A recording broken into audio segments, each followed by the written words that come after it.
Les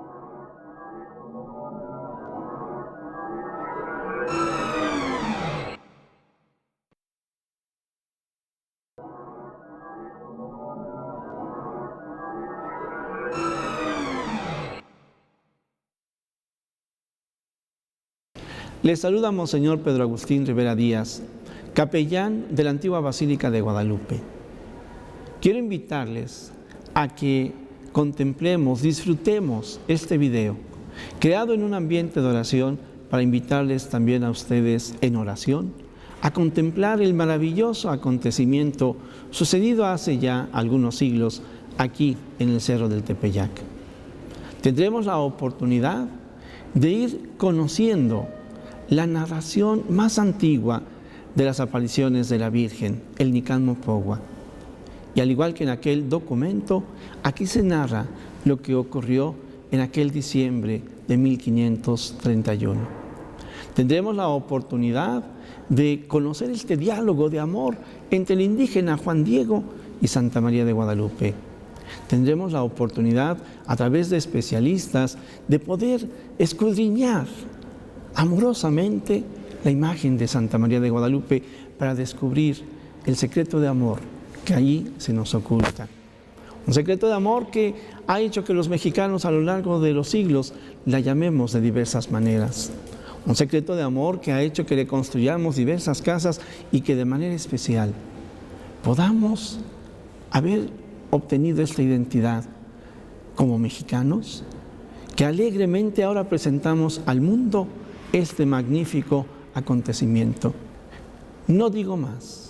Disfruten ustedes el andar de la guadalupana.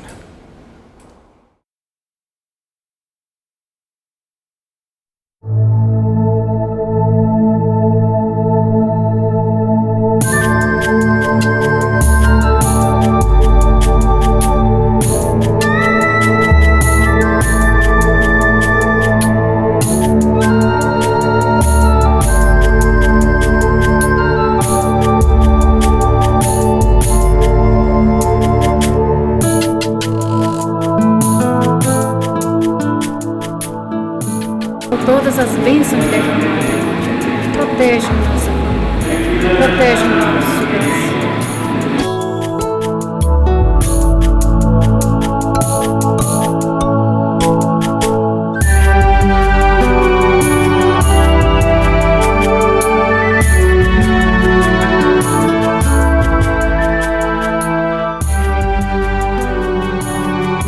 Todos os mexicanos, pelo mundo inteiro, dai-nos a paz.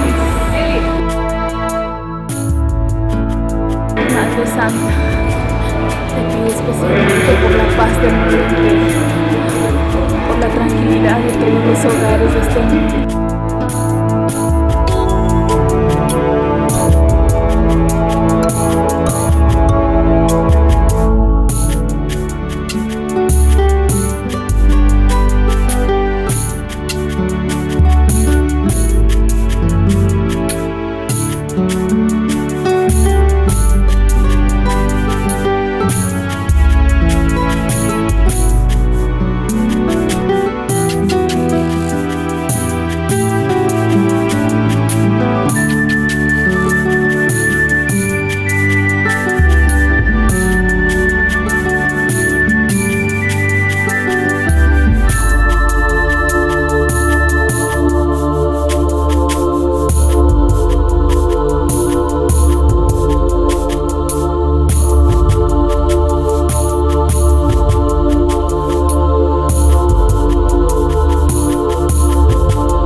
Esta es la fe guadalupana. Desde tiempos pasados, no ha importado qué han tenido que hacer los peregrinos para visitar a la Virgen Morena, una tradición que se ha mantenido hasta hoy en día, ya que no importa el camino que tengan que recorrer para desplazarse desde su lugar de origen hasta aquí, hasta la casa de la Madre de Dios. No importa la distancia, sufrir en el camino por los rayos del sol, el frío, la lluvia, el cansancio, las llagas, el hambre o el sueño. Nada importa, solo hay un objetivo: llegar a la basílica, a la villita, a ver a la Santísima Madre Mexicana. Tampoco importa cómo se dirijan a ella, ya sea con un Madre mía, Santísima Virgen de Guadalupe, Virgencita, Niña mía, Guadalupana, Santa Patrona de México, Virgencita Morena. Cada quien, con respeto, amor y fervor, le hablan, le piden, le ofrecen. El mensaje es claro: oraciones con suplicantes peticiones, buscando consuelo y una respuesta a sus plegarias. Y de antemano saben por su fe que sus peticiones serán atendidas por María Santísima, presente en la milagrosa imagen, porque ella es el auxilio de los feligreses, es la Santísima Virgen de Guadalupe.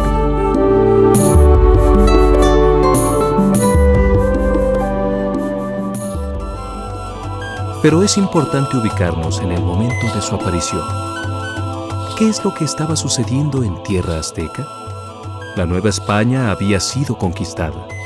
Las consecuencias para la población indígena eran terribles. Su mundo se derrumbaba.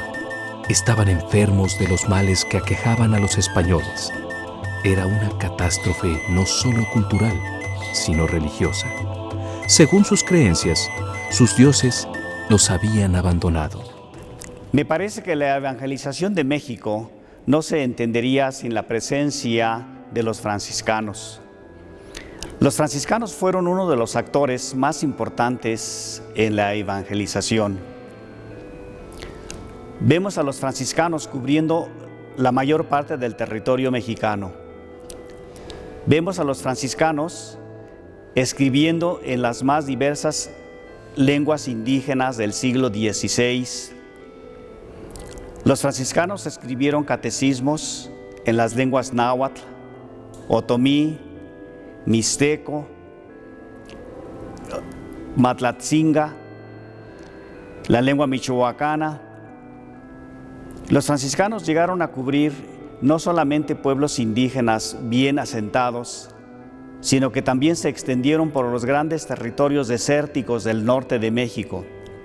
Fray Marcos de Niza llegó hasta lo que es actualmente Nuevo México. Los franciscanos cubrieron esa parte del norte, así como también la parte del oriente en la región del Pánuco, como también en la zona del occidente hasta la zona de Nayarit. Vemos a los franciscanos en Yucatán. Esos franciscanos fueron los únicos que evangelizaron la zona yucateca. Tenemos testimonios de esta presencia franciscana todavía en la actualidad, en los grandes conventos que existen en los pueblos. Pero quizá más importante son las obras que nos dejaron. Fray Bernardino de Sahagún nos dejó su gran obra, La historia de las cosas de la Nueva España, que sirve ahora para conocer lo que fueron nuestras antiguas culturas mexicanas. Sin esta obra de Fray Bernardino de Sahagún sería muy difícil llegar a conocer lo que fueron tantas tradiciones antiguas del México. Creo que esto nos da una idea de la importancia, no solamente en la evangelización, la importancia, de los franciscanos, no solamente en la evangelización, sino lo que fue en la conformación de la sociedad novohispana y posteriormente de la sociedad mexicana. Ante este panorama, los frailes, afligidos por no hablar su lengua, trataban de darse a entender, pero no podían avanzar. Mientras siguieran adorando a sus ídolos, la conversión era prácticamente imposible. Pero frailes decididos empezaron por erradicar los templos de sus ídolos e implantar la evangelización del Nuevo Mundo.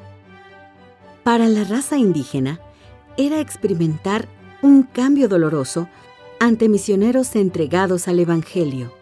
En este contexto, Dios interviene por medio de su madre, Santa María de Guadalupe.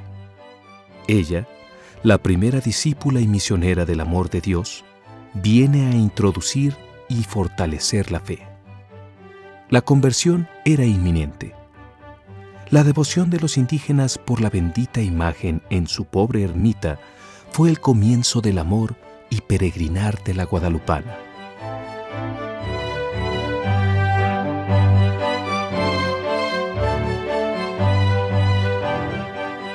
Un personaje que protagoniza este momento histórico es Juan Diego, Cuauhtlatoatzin, que en su lengua materna significaba venerable águila que habla, quien nació en 1474 en Cuautitlán, entonces reino de Texcoco, perteneciente a la etnia de los chichimecas.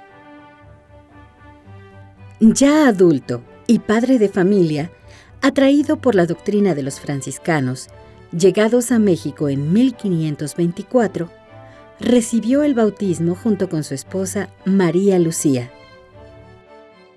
Celebrado el matrimonio cristiano, decidió conjuntamente con María Lucía vivir castamente hasta la muerte de su esposa fallecida en 1529. Fue un hombre de fe, coherente con sus compromisos bautismales. Santos somos todos los bautizados, todos interiormente. O sea, la palabra santo tiene la misma raíz que la palabra sanción, marcado. Ahora, sin embargo, hablamos de santos en la iglesia, de un cristiano bautizado que vivió ejemplarmente bien su vocación de cristiano. O sea, amar a Dios y al prójimo y hacer todo lo posible por hacerle bien en este mundo. Santo canonizado es un cristiano que algún grupo de 20 cristianos considera ejemplar y le pide al Santo Padre que lo ponga oficialmente como ejemplo de vida exitosa cristiana. Y quien lo imite, digamos, puede ser un buen cristiano. Y también como un intercesor, puede con toda seguridad, con las ciudades del Papa, acudir a él para pedirle ayuda, para pedirle consuelo, para pedirle que le ayude a ser como él. O sea, todos somos santos, somos bautizados. Santo canonizado, santo puesto en la lista de cristianos ejemplares.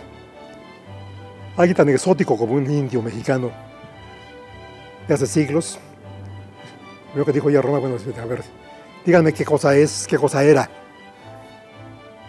una persona como Juan Diego. Y díganmelo, no lo que se les ocurra, sino yo pregunto, así, esto y esto y esto y esto y esto y esto. Toda la primera parte fue un interrogatorio bastante exhaustivo sobre lo que llamaron ellos la ecología de Juan Diego. Su mundo, su ambiente, sus ideas, todo. Ahora, por eso, como yo tenía alguna cierta fama de saber algo del asunto, me pusieron a mí para eso. Gracias a Dios, la cosa pudo funcionar. Ahora, sin embargo, no fue tan así nada más. O sea, yo puedo decir como mexicano, México es así, pero sé porque soy mexicano. Allá en Roma tiene que decir, México era así, y se lo pruebo, aquí está lo que decía Cortés, lo que decía Zumárraga, lo que decía Sagún, aquí está, todo checado. Una cosa, por supuesto, larga, cuidadosa, minuciosa, exigentísima, del arzobispo de México. O sea, tengo eso de gusto, que lo hice obedeciendo al sucesor de Zumárraga. Zumárraga fue quien recibió a Juan Diego. Su sucesor me pidió personalmente que yo hiciera todo lo posible para que Roma lo pusiera de ejemplo ante toda la iglesia de un buen cristiano, siendo quien era él mismo, un indio mexicano. Precisamente lo que se llama inculturación quiere decir poner a alguien en su ambiente cultural para que entendamos todos por qué lo consideramos un ejemplo de un buen cristiano en su ambiente propio, en su cultura propia.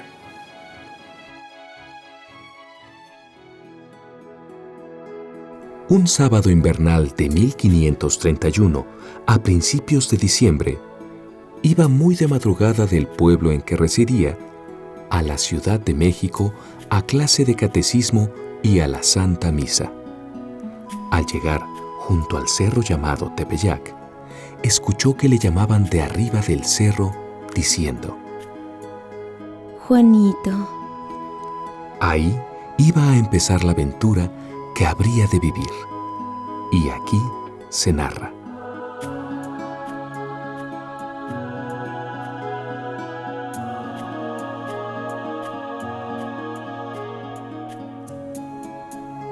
Uno de los documentos históricos donde está plasmado el momento maravilloso de la aparición de la Virgen de Guadalupe y del papel de mensajero que hizo Juan Diego es el llamado Nican Mopogua, que significa aquí se narra o aquí se relata. El Nican Mopogua está escrito en náhuatl por el sabio indígena Antonio Valeriano.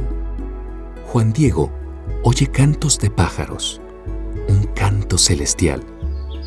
Le llaman por su nombre. Juan Dieguito, Juanito, Juan Dieguito.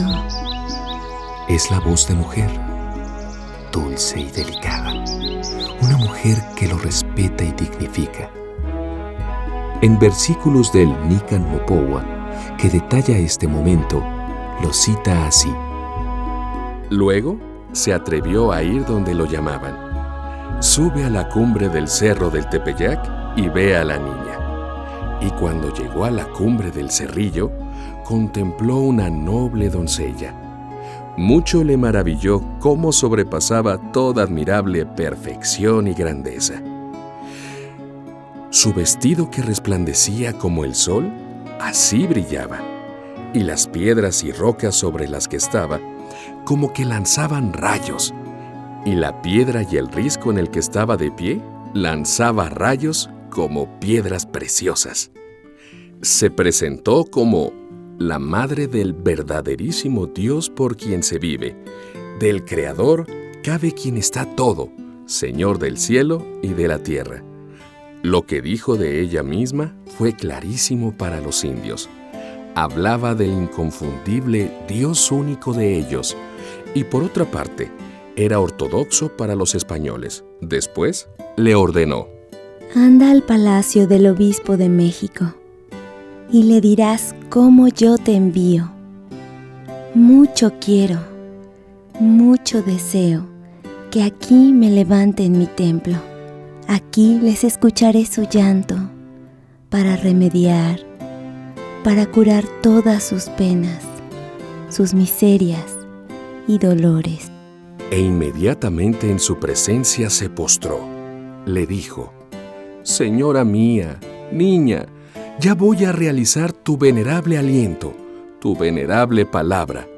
Por ahora te dejo, yo, tu humilde servidor.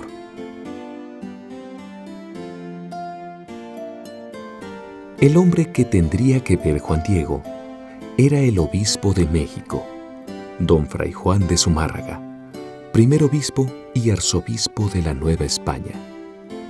Para Juan Diego no sería fácil entrevistarse con el obispo, y mucho menos convencerlo. Zumárraga era un hombre sumamente recto, humilde y también defensor de los indios. Pero el obispo escuchó incrédulo las palabras de Juan Diego, juzgando que era parte de la imaginación del indio. Como era de esperar, al pobre indígena no se le creyó, y triste regresó al cerrillo. Patroncita, me recibió amablemente y con atención escuchó. Pero por lo que me respondió, no lo tuvo por cierto. Piensa que yo nada más lo invento, o tal vez que no viene de tus labios. Mucho te suplico, señora mía, reina mía, muchachita mía, que a alguno de los estimados nobles, que sea conocido, respetado, honrado, le encargues que conduzca, que lleve tu venerable aliento, tu venerable palabra, para que le crean. Pero la Virgen le confirma en su misión y le ordena insistir al día siguiente. El domingo, una vez más, Juan Diego visita al obispo Fray Juan de Zumárraga. El gobernante obispo dijo que no solo por su palabra de él, su petición se haría, que era muy necesaria alguna señal para que pudiera ser creído como a él lo enviaba como mensajero la Reina del Cielo en persona. Nuevamente en la cumbre, Juan Diego refiere su segunda entrevista con el obispo, que aún no le cree y le ordena pedir a la señora alguna señal. La Virgen le dice a Juan Diego que vuelva al cerro al día siguiente para recibir la señal que le dará. Hijito mío, volverás aquí mañana para que lleves al obispo la señal que te ha pedido. Con esto te creerá, y acerca de esto ya no dudará, ni de ti sospechará. Y al día siguiente, lunes, Juan Diego no vuelve por la enfermedad de su tío Juan Bernardino. El anciano le pide a Juan Diego que se diera prisa en traerle un sacerdote para que fuera a confesarlo. Ante la gravedad de su tío, Juan Diego sale a México para buscar un sacerdote. Rodeó el cerro para que la Virgen no lo entretuviera. Piensa que por donde dio la vuelta, no lo podrá ver la que perfectamente a todas partes está mirando. Pero ella sale a su encuentro. Hijo mío, el más pequeño, ¿qué pasa? ¿A dónde vas? Apenado, triste y angustiado, Juan Diego le hace saber su pena. Te hago saber, muchachita mía, que está muy grave un servidor tuyo, tío mío. Seguro que pronto va a morir. Y ahora iré a llamar a uno de nuestros sacerdotes para que vaya a confesarlo y a dejarlo preparado. Y mañana, sin falta, vendré a toda prisa.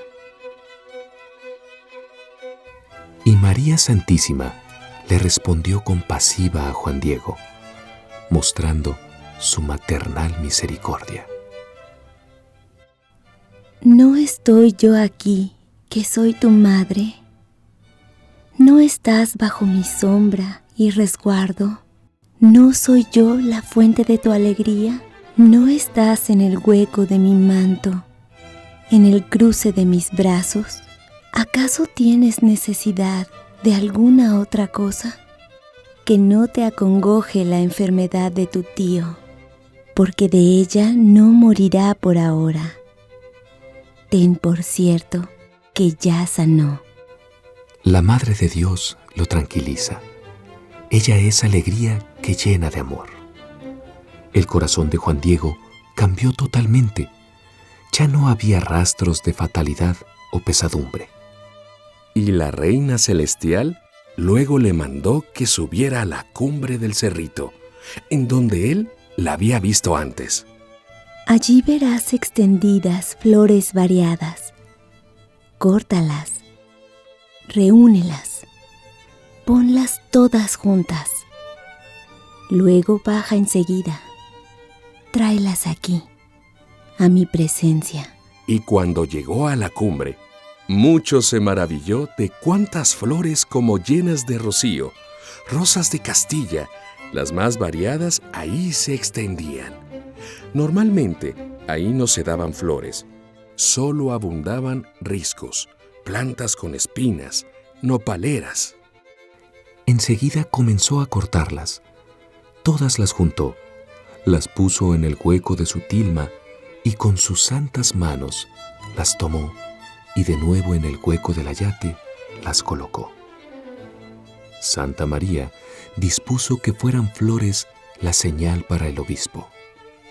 Hijo mío, el más pequeño, estas diversas flores son la prueba, la señal que llevarás al obispo. Y mucho te ordeno con rigor, que únicamente a solas, en la presencia del obispo, extiendas tu tilma y le muestres lo que llevas. Y le contarás todo puntualmente. Le dirás que te mandé que subieras a la cumbre del cerrito a cortar las flores y cada cosa que viste y admiraste. Así, tú compensarás en su corazón al que es el gobernante sacerdote. Así, él dispondrá que se haga, se levante, mi casa sagrada que he pedido. Después que se le aparece a Juan Diego, también se le aparece a Juan Bernardino, tío del vidente. En su casa le cura de sus enfermedades y le manifiesta que a su imagen se le llame y se le conozca como la siempre Virgen Santa María de Guadalupe. En el palacio del obispo Fray Juan de Zumárraga, Juan Diego le cuenta del último encuentro de la Virgen. Y me dijo que de su parte te las diera y que vieras la señal que le pedías. Aquí las tienes. Hazme favor de recibirlas. Extendió su blanca tilma, en cuyo hueco estaban las flores, y al caer al suelo, allí, en su tilma, se convirtió en señal.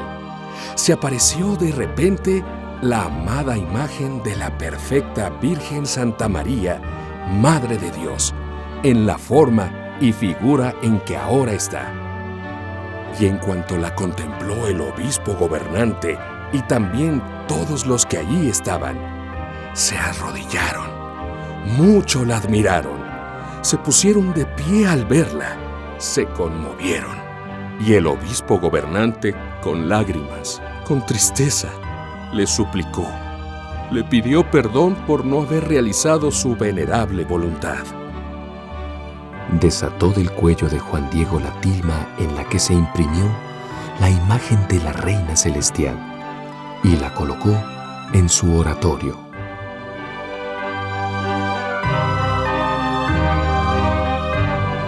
La imagen quedó estampada en una tilma confeccionada de un material vegetal conocido como un tipo de agave, en una manta delgada de maguey.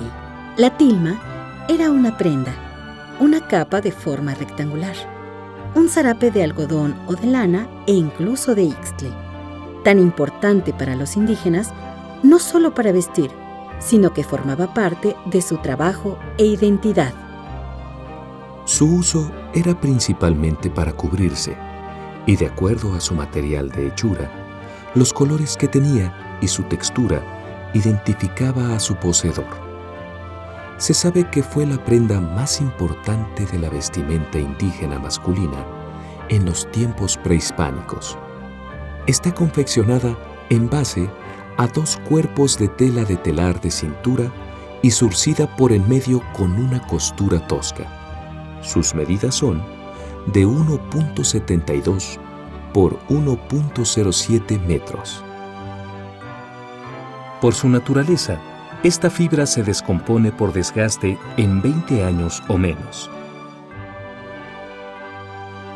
Sin embargo, la tilma de la imagen ha resistido casi 500 años en perfecto estado de conservación. Es extraordinario contemplar a la Virgen. No hay explicación científica de cómo es tan perfecta la imagen estampada en la tilma.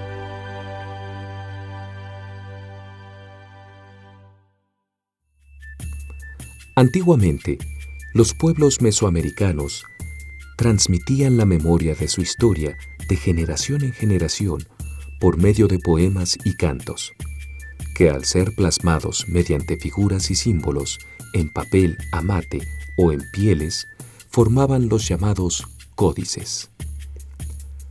Los expertos coinciden en que la Virgen de Guadalupe quiso mostrarse a los antiguos pueblos indígenas con un atuendo lleno de símbolos, a manera de códice, que los habitantes de estas tierras pudieron entender. En este suceso, es Dios quien tiene la iniciativa de encontrarse con el ser humano en condiciones tan adversas y desgarradoras que solo su intervención podía resolver la situación. Pues Guadalupe la porta en su inmaculado vientre. Es una mujer encinta y retoma lo bueno y profundo del espíritu indígena y en él lo bueno y profundo del espíritu de todo ser humano, lo verdadero.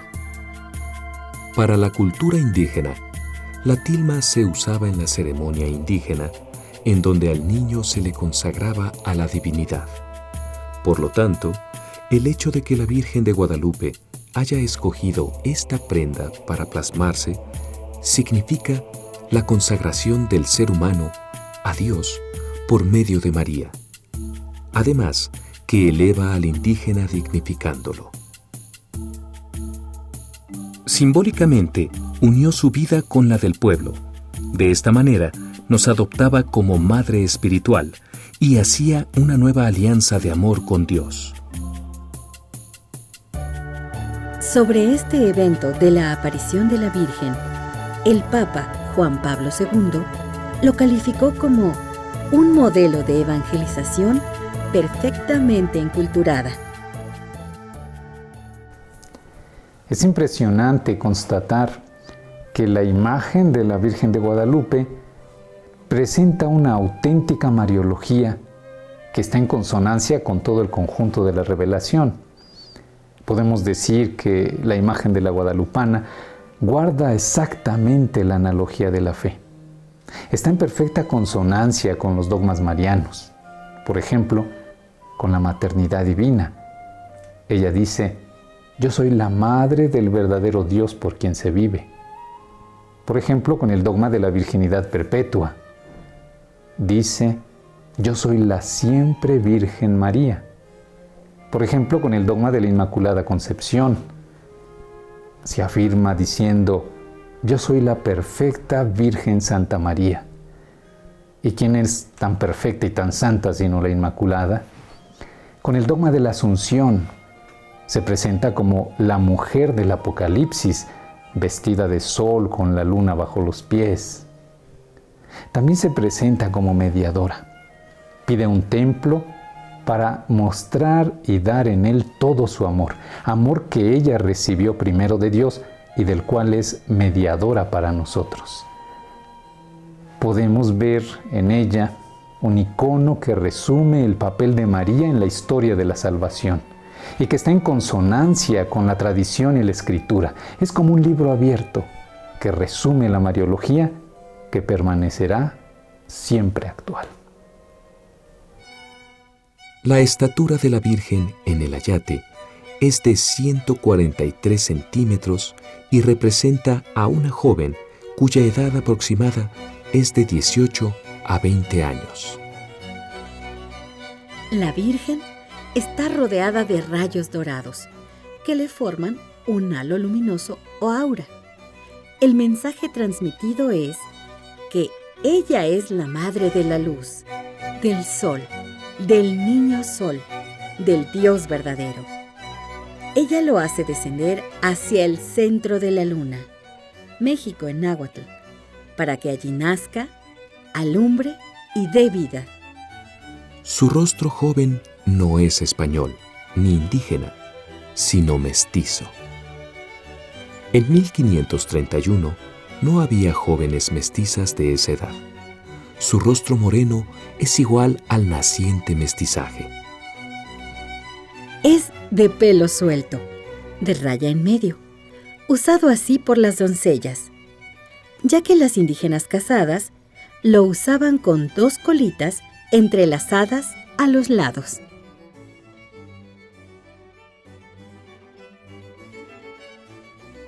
Siguiendo con el análisis del rostro de la imagen, resalta la boca de la Santísima Virgen, que se encuentra plasmada sobre un defecto del ayate, y no obstante, es anatómicamente perfecta. Es pequeña y parece iniciar una leve y tierna sonrisa. Con las manos juntas, significan amparo y protección. Se cree que está haciendo casita, aludiendo a su casita sagrada del Tepeyac. Y para la percepción de los españoles, está en oración. El azul jade del manto adornado de estrellas representa el cielo. Tiene 46 estrellas de 8 puntas cada una. Científicamente, las estrellas del manto se encuentran en la posición del firmamento del día 12 de diciembre de 1531, según el programa de computación Distant Sounds, que estudia la posición de los astros.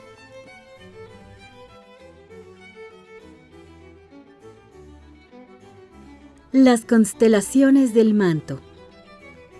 En el lado izquierdo se encuentran comprimidas las constelaciones del sur. 4 estrellas que forman parte de la constelación de Ofiuco. Abajo se observa Libra y a la derecha, la que parece una punta de flecha corresponde al inicio de Escorpión. Intermedias con la porción inferior, se pueden señalar 2 de la constelación del Lobo y el extremo de Hidra. Hacia abajo se evidencia la Cruz del Sur, sin ninguna duda, y a su izquierda aparece el cuadrado ligeramente inclinado de la constelación de Centauro. En la parte inferior, solitaria, resplandece Sirio. En el lado derecho del manto de la Virgen se muestran las constelaciones del norte. En el hombro, un fragmento de las estrellas de la constelación de Boyero. Hacia abajo a la izquierda, le sigue la constelación de la Osa Mayor en forma de una sartén.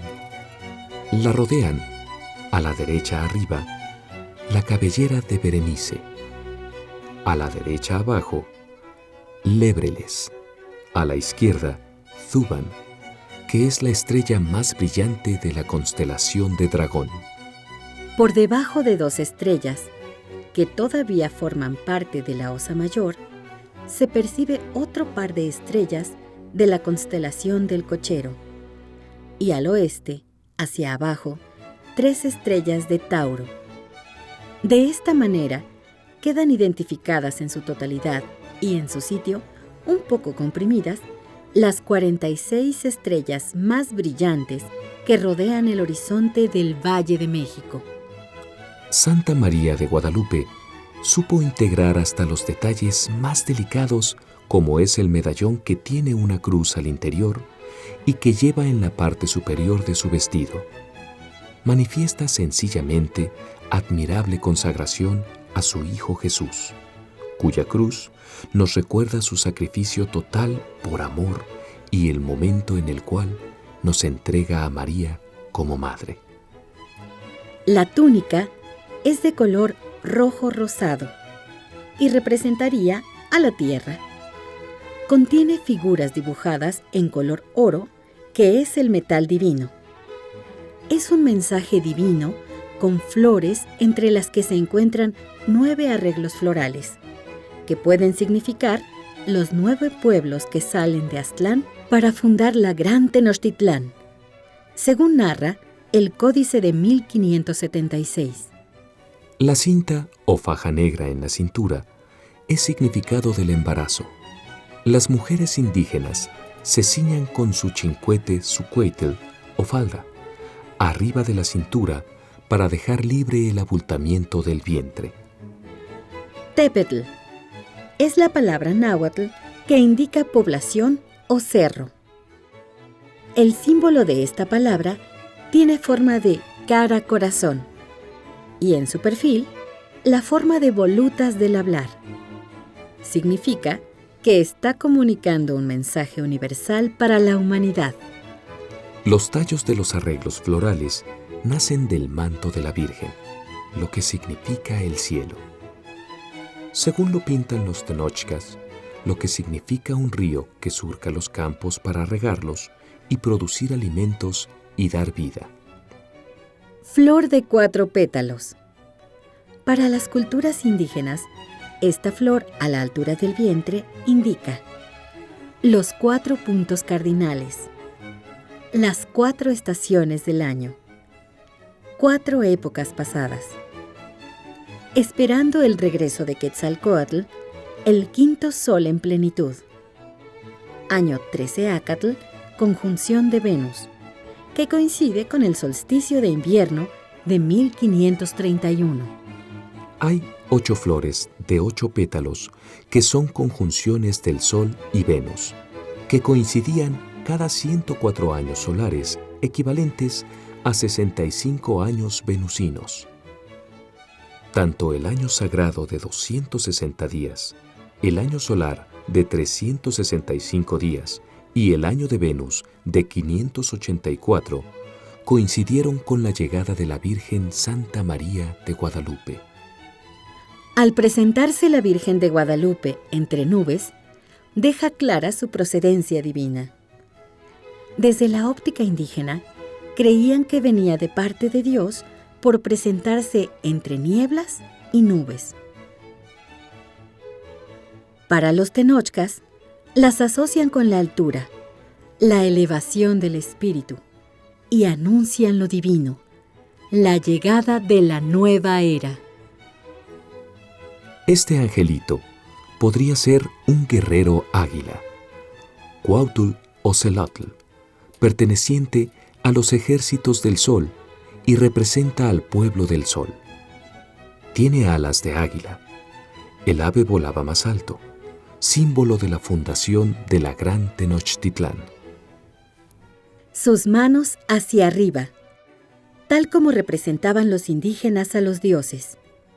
Con una mano sostiene el manto y con la otra la túnica. Con esto comunica a la tierra con el cielo y es el símbolo de San Juan Diego Cuauhtlatoatzin, quien nos enseña el camino que lleva a la Virgen Morena. Los colores de su plumaje y túnica son colores semejantes a los del atuendo de la Santísima Virgen de Guadalupe. Una característica de los macehuales, gente del pueblo, era rasurarse la cabeza, lo que significaba ser merecido de la sangre de Dios. Los recién bautizados, en aquel entonces, eran rasurados por algunas órdenes religiosas. Para distinguir las clases sociales, los indígenas se rasuraban la cabeza en diferentes estilos. La iluminación del ángel emana directamente del cuerpo de la Virgen e ilumina la parte superior de su cabeza y brazos. Es de tono ocre. La flexión de la rodilla izquierda, junto con la mirada hacia abajo, puede representar la danza indígena, que era una manera de orar. En el centro aparece la Virgen de Guadalupe. Tengamos en cuenta que la palabra México quiere decir ombligo de la luna. Viene de Mestli, que quiere decir luna, y Xictli, ombligo. María Santísima aparece justo allí. Soy Monseñor Diego Monroy Ponce, que con alegría y con gusto voy a reflexionar con ustedes sobre el acontecimiento guadalupano, sobre la importancia que tiene nuestra muchachita, nuestra dulce Señora del Cielo, la Morenita del Tepeyac, en el devenir histórico de México. Y comienzo afirmando que Santa María de Guadalupe es conciencia, es memoria, es identidad del pueblo de México. La tilma donde quedó milagrosamente estampada la Señora del Cielo, constituye para nosotros el acta de nacimiento. A lo largo de la historia, son muchos los pensamientos que se han vertido sobre la importancia, el papel que ha jugado la Señora del Cielo en nuestra historia patria. Quisiera yo traer a colación el pensamiento del gran liberal Ignacio Manuel Altamirano, que en 1888 dijera él: si hay una tradición verdaderamente antigua, nacional y universalmente aceptada en México, es la que se refiere a las apariciones de Santa María de Guadalupe. Ella ha dado origen al culto más extendido, más popular y más arraigado que haya habido en México desde el siglo XVI. Tenemos otro pensamiento muy importante que nos entrega Rodolfo Usigli en su obra conocida Corona de Luz, donde nos presenta una trilogía teatral en 1964 y que versa precisamente sobre Guadalupe y su influencia en la vida de México. Y Rodolfo Usigli dice: el mexicano, la Virgen de Guadalupe, no la discute ni la analiza, porque la respira, la siente en él. Diríamos que Santa María de Guadalupe es el aire fresco que respiramos, que nos tonifica. Octavio Paz reafirmaba toda esta doctrina cuando decía: la Virgen de Guadalupe, una imagen que ha hecho más por la formación de la idea y de la conciencia de nación que todos los mitos oficiales y oficialescos que han propagado los sucesivos gobiernos. No hay lugar del mundo donde no se le rinda homenaje a tan querida advocación mariana. Gracias, desde luego, a nuestro querido beato Juan Pablo II, quien la llevó a todos los rincones del mundo, quien la globalizó. La nación mexicana está, pues, fuertemente marcada por la presencia de Santa María de Guadalupe, a tal grado que la noción de nación, pues, está muy clara en el mensaje guadalupano. Ella es el rostro amoroso del Padre, el trasunto de Dios. Y si nosotros en ella contemplamos el amor del Padre, y si a través de ella hacemos de Jesucristo nuestro camino, verdad y vida, todos nos vamos a ver como hermanos, nos vamos a tratar como hermanos. Todos deberíamos de ayudarnos. Qué hermosos cantan los pájaros desde entonces y hasta el día de hoy. Entre cantos de pájaros, la Señora viene a nuestra tierra para invitarnos a la alegría, al gozo, a la esperanza, al sentido de la vida. Ella sigue viva en medio de nosotros. Ella sigue invitándonos a ser todos hermanos. Que la Morenita del Tepeyac nos tenga siempre en su corazón de madre. Que la Morenita del Tepeyac nos tenga en el hueco de sus manos, en los pliegues de su manto, para que, alentados por su aliento maternal, seamos verdaderos discípulos de Jesucristo, seamos auténticos misioneros del Evangelio. Dios les bendiga a todos.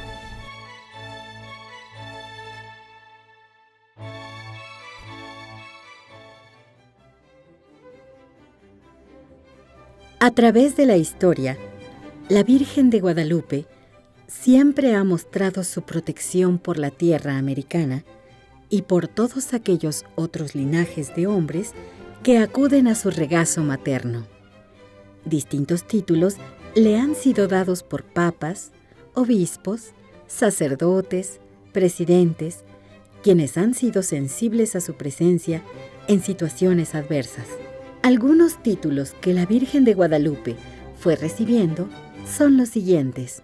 Tras una grave epidemia que azotó a la Ciudad de México, el 27 de abril de 1737, el Ayuntamiento y el Cabildo de la Catedral la juraron como patrona principal de la Ciudad de México, a petición del obispo Juan Antonio Bizarrón. Al jurarse el patronato en 1737, se acordó tener por día festivo el 12 de diciembre. El 10 de diciembre de 1746 se nombró solemnemente a Santa María de Guadalupe como patrona de la Nueva España. Fue el Papa Benedicto XIV quien ordenó a los demás dominios de España de celebrar el 12 de diciembre a la Guadalupana.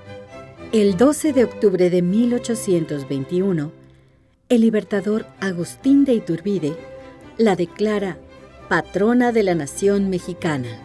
La coronación de la imagen de la Virgen de Guadalupe tuvo lugar el 12 de octubre de 1895 por el arzobispo de México, Próspero María Alarcón, y el de Michoacán, José Ignacio Árciga.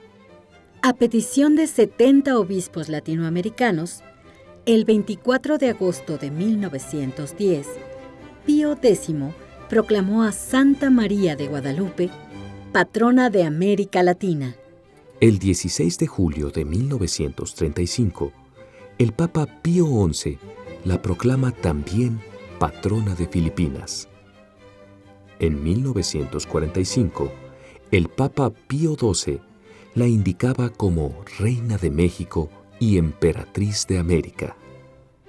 En 1946, el mismo Papa, Pío XII, la volvía a indicar como patrona de las Américas. En 1961, Juan XXIII señalaba a Santa María de Guadalupe, la misionera celeste del Nuevo Mundo y la Madre de las Américas. Juan Pablo II, en el año de 1979, cuando le entrega su bellísima diadema, traída desde Roma, la llamó Estrella de la Evangelización.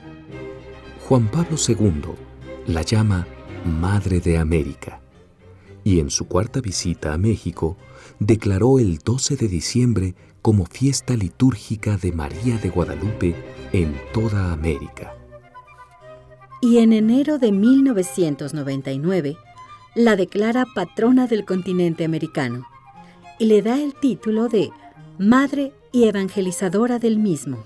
En 2005, el Papa Benedicto XVI decretó extender a la Iglesia Universal la celebración de Santa María de Guadalupe y de San Juan Diego, como memoria, aprobando textos litúrgicos para la Santa Misa, incluyendo un texto del Nican Mopogua, como segunda lectura en el oficio de las lecturas.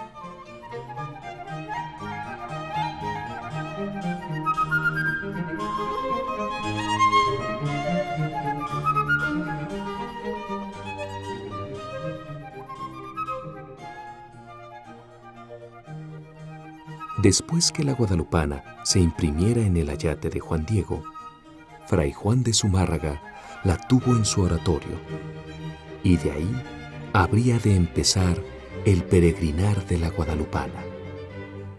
Se construyeron templos con el objetivo de guardar memoria de algún acontecimiento importante, como es la Capilla del Pocito y la Capilla del Cerrito, sin dejar de mencionar la antigua y nueva basílica, sus moradas.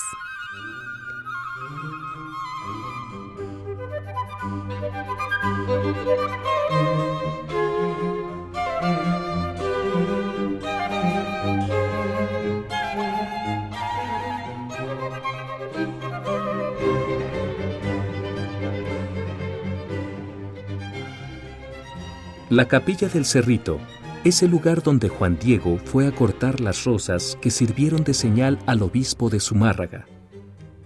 Inicialmente había una cruz de madera, pero fue en 1666 que un panadero, Cristóbal de Aguirre, con su esposa, construyeron una humilde capilla de adobe y madera.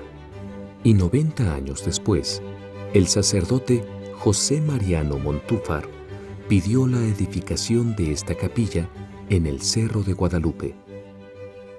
Su fachada es de estilo barroco. Aquí se encuentran los 7 murales del pintor potosino Fernando de Leal, quien rescata los momentos más emotivos de las apariciones, actualmente custodiado por religiosas, las Carmelitas Descalzas.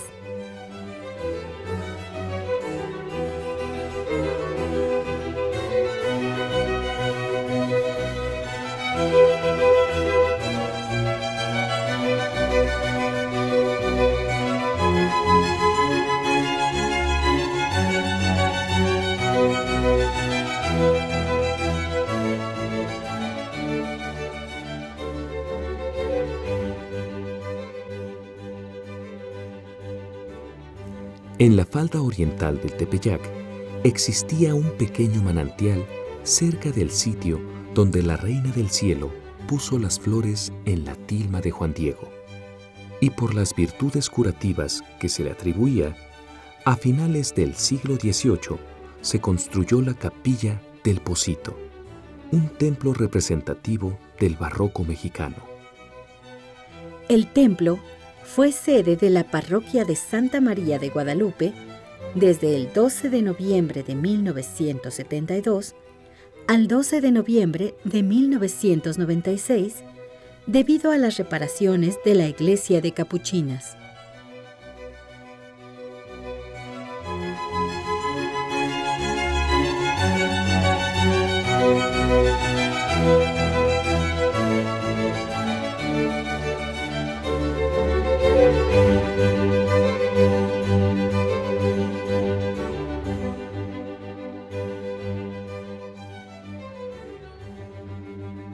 La parroquia de Indios es el templo más antiguo en el recinto guadalupano, donde fue su primera aparición, conocido desde tiempos pasados como la parroquia Vieja de los Indios, porque la construyeron los vecinos indígenas.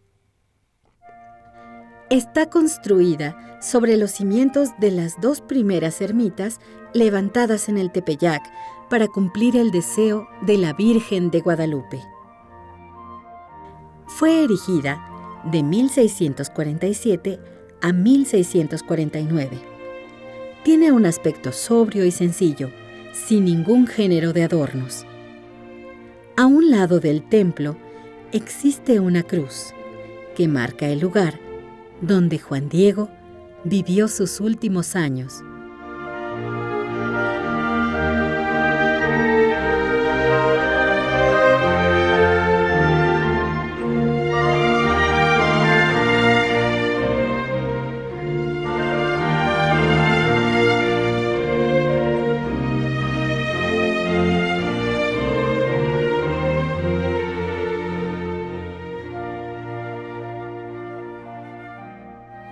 La parroquia de Capuchinas originalmente se construyó cerca del lugar de las apariciones de la Virgen de Guadalupe para ser convento de las Madres Capuchinas.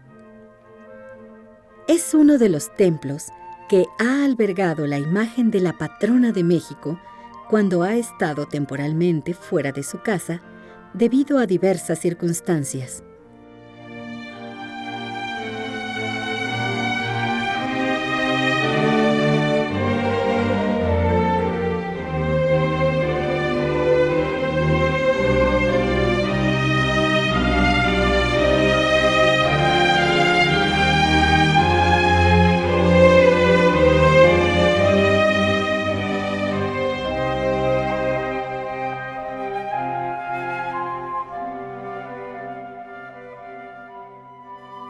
El cuarto templo de Guadalupe fue consagrado el 1 de mayo de 1709 construido en el mismo lugar donde estuvo el templo artesonado. Las 4 torres, la cúpula y el arco poligonal colocados sobre la puerta principal se construyeron para relacionar simbólicamente esta iglesia con el templo de Salomón, en la ciudad de Jerusalén, la cual tenía las mismas formas arquitectónicas según las Sagradas Escrituras.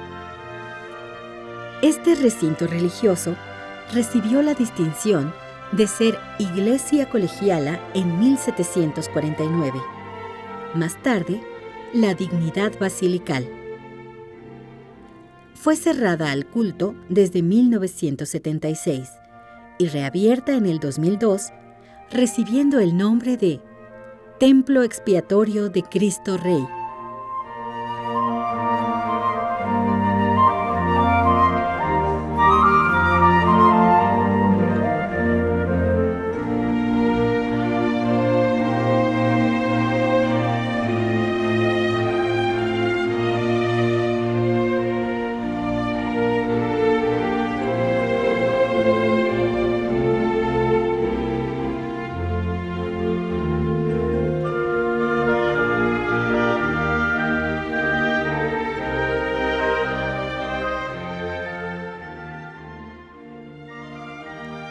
La imagen de la Virgen guadalupana es resguardada, visitada y venerada en su nuevo hogar. La primera piedra se bendijo y colocó el 12 de diciembre de 1974. Casi 2 años después, el 12 de octubre de 1976, se consagró la nueva monumental Basílica de Guadalupe. Cubre 10.000 metros cuadrados en el extremo poniente del atrio. La forma y estructura son de planta circular.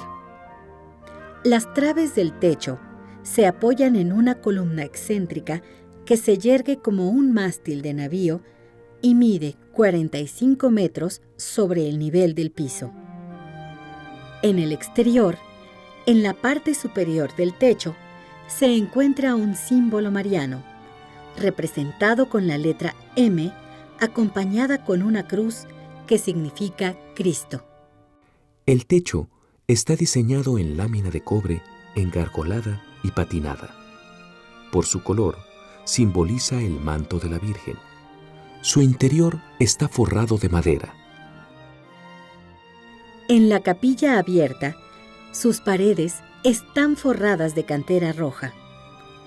El altar, el ambón, la sede y el piso están cubiertos con mármol. Otro elemento que integra esta capilla es la cruz estilizada de concreto y hierro de 7 metros. La cruz de la evangelización se colocó el 12 de octubre de 1992, en el 5º centenario de la evangelización del Nuevo Mundo. El Papa Juan Pablo II entregó esta cruz, réplica de la plantada en la Catedral Primada de América de la República Dominicana. Las lámparas colgantes son 134, hechas de cobre, hierro y aluminio. El retablo está realizado en madera de caoba. Al centro, la gran cruz gloriosa, y a los pies, con su corona, la imagen sagrada de la Virgen de Guadalupe. En el retablo existe una urna de madera, donde se colocan las peticiones de los fieles.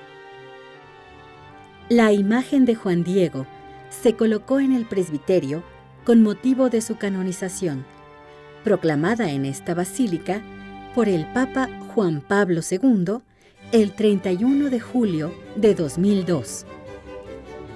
El Cristo es de madera de mezquite. La inclinación de su cabeza y el color de su cendal son como las de la Virgen de Guadalupe. El órgano monumental se fabricó en Canadá por Casavant Frères.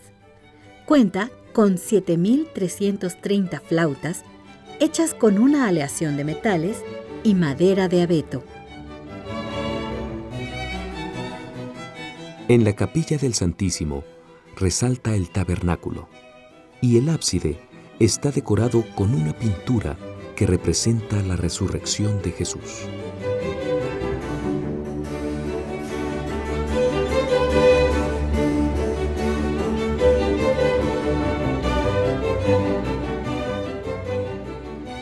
La basílica tiene un bautisterio y 9 capillas altas, con una estructura que permite incorporarse a la celebración del altar principal. Las banderas se izaron por primera vez en el atrio de la Basílica de Guadalupe el 12 de octubre de 1941, como homenaje a la patrona de América. Desde esa fecha, las banderas permanecen expuestas todo el año al lado sur del altar de la Virgen.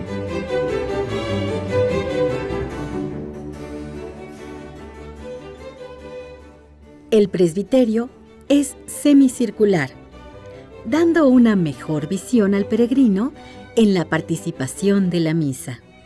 El ambón, la sede y el altar fueron labrados con piedra de cantera extraída del cerrito del Tepeyac. En el altar, piedra consagrada, se conservan reliquias del mártir beato mexicano Miguel Agustín Pro. Bajo el presbiterio se encuentra la cripta guadalupana.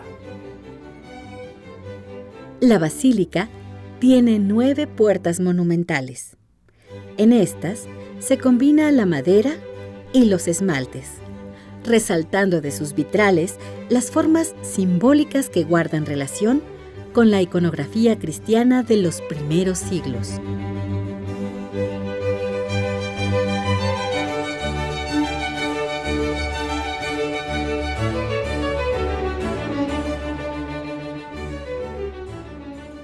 La basílica cuenta con 18 confesionarios.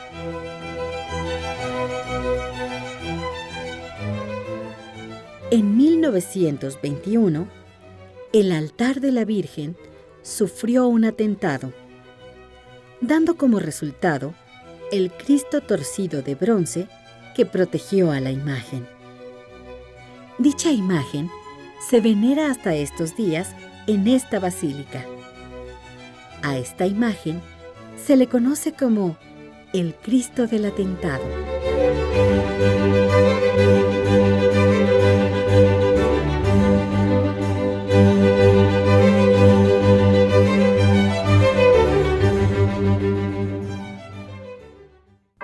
Desde su estampación, se le han realizado inspecciones desde el punto de vista pictórico, experimentos para verificar la conservación de un material vegetal similar al de la tilma, estudios usando las técnicas más modernas, y médicos, artistas, sacerdotes, químicos, oftalmólogos, fotógrafos, dibujantes, artesanos, técnicos en computación y microbiólogos han quedado asombrados por los resultados encontrados.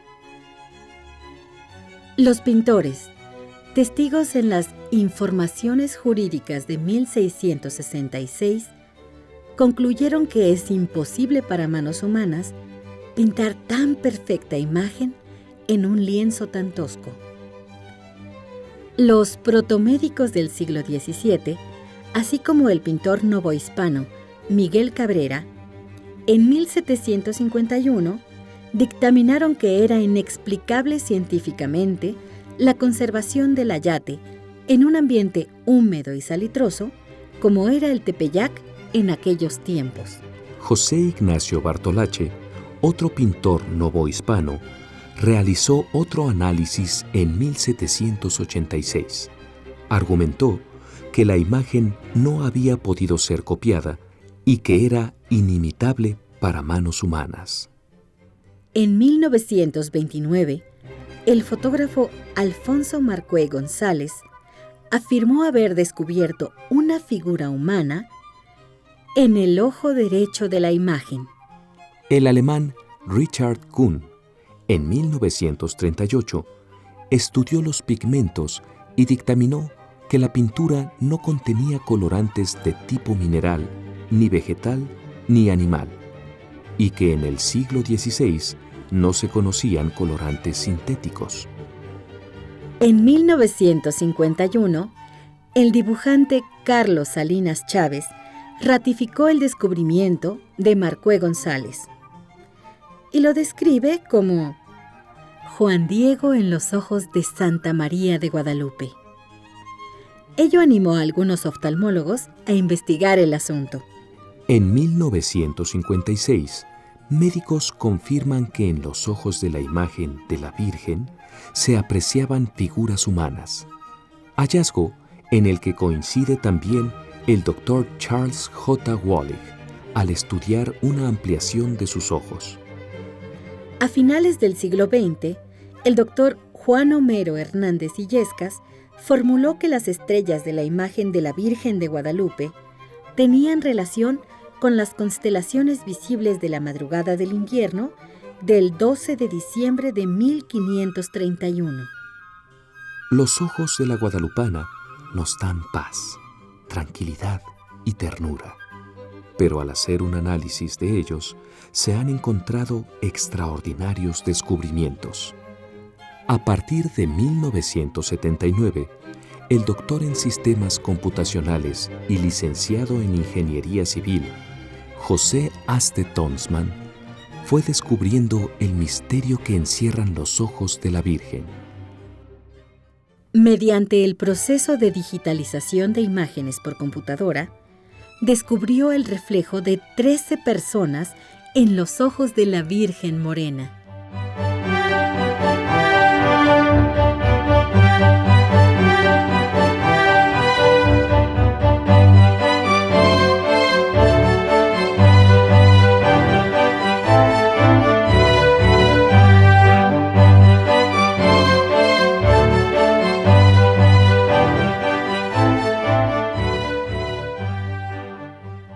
Entre jeroglíficos y enigmas, Santa María Virgen de Guadalupe ha marcado las huellas de su andar y peregrinar. Un camino lleno de esperanza, amor, donde las peticiones y plegarias de los feligreses han encontrado consuelo. Un camino de fe. Y por supuesto, un camino de agradecimiento por el infinito amor a tus hijos. Gracias, Morenita.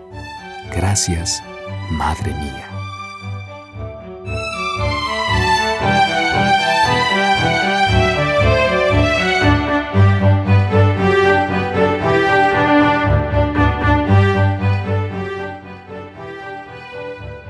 No estoy yo aquí, que tengo la dicha de ser tu madre. No estás bajo mi sombra y resguardo. ¿No soy yo la fuente de tu alegría? ¿No estás en el hueco de mi manto, en el cruce de mis brazos? ¿Acaso tienes necesidad de alguna otra cosa?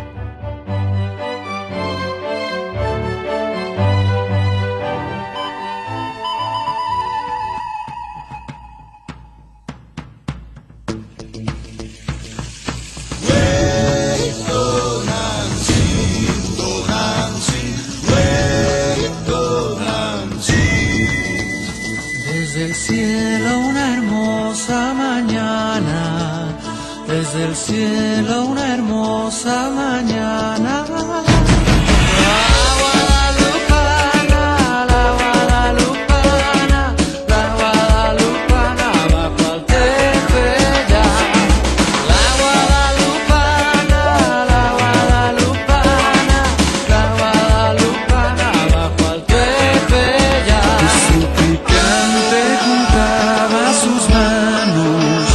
Suplicante juntaba sus manos.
sabiduría, pero nada. Mucha gente no sabe que la fe mueve montañas y puede cambiar de repente lo que se conoce como mala racha. Llena eres de gracia, pero iluminas en momentos de desgracia. Madre mía, para ti es mi alabanza.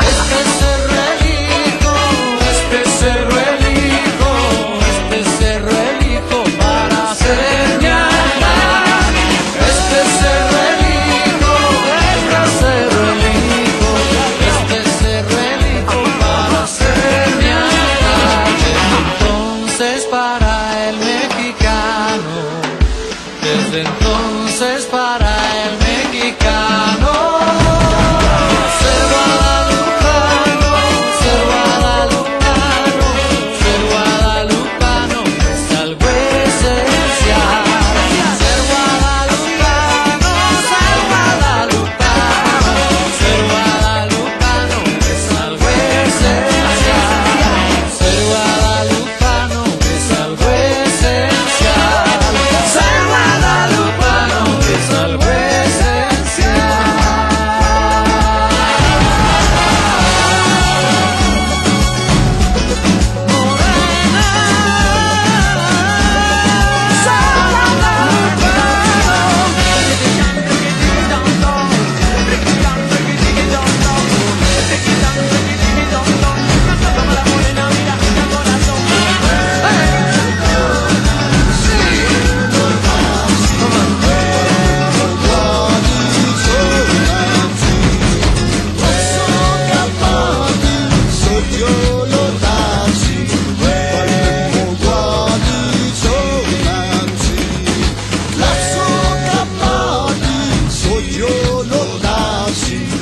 Morena,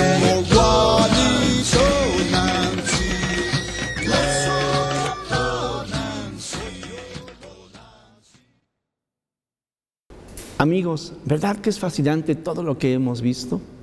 Agradezcámosle a Dios que, al igual que San Juan Diego, conozcamos este acontecimiento y a semejanza de él, recorramos las veredas de nuestra vida para que llevemos el anuncio de la buena noticia, buscando como única recompensa que todos conozcan y amen a Dios. Dios les bendiga.